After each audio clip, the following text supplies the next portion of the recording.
من طرائف العرب وقف أعرابي على باب رجل عرف بالبخل وهو يتغدى، فسلم عليه فرد البخيل عليه السلام، ثم أقبل على طعامه ولم يدعوه ليأكل معه.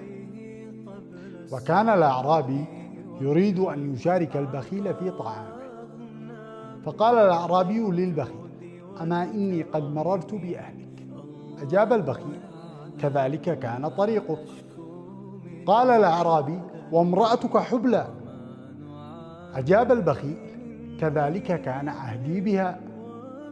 ثم قال الأعرابي: قد أنجبت. قال البخيل: كان لا بد لها أن تلد. قال الأعرابي: ولدت غلامين. فأجاب البخيل: كذلك كانت أمها. فقال الأعرابي: مات أحدهما. فأجاب البخيل ببرود: ما كانت تقوى على إرضاع اثنين. تعجب الأعرابي وقال: ثم مات الآخر. أجاب البخيل بفتور: ما كان ليبقى بعد موت أخيه. قال الأعرابي: ثم ماتت الأم. فأجاب البخيل حزنا على ولديها. صمت الأعرابي قليلا ثم قال: ما أطيب طعامك.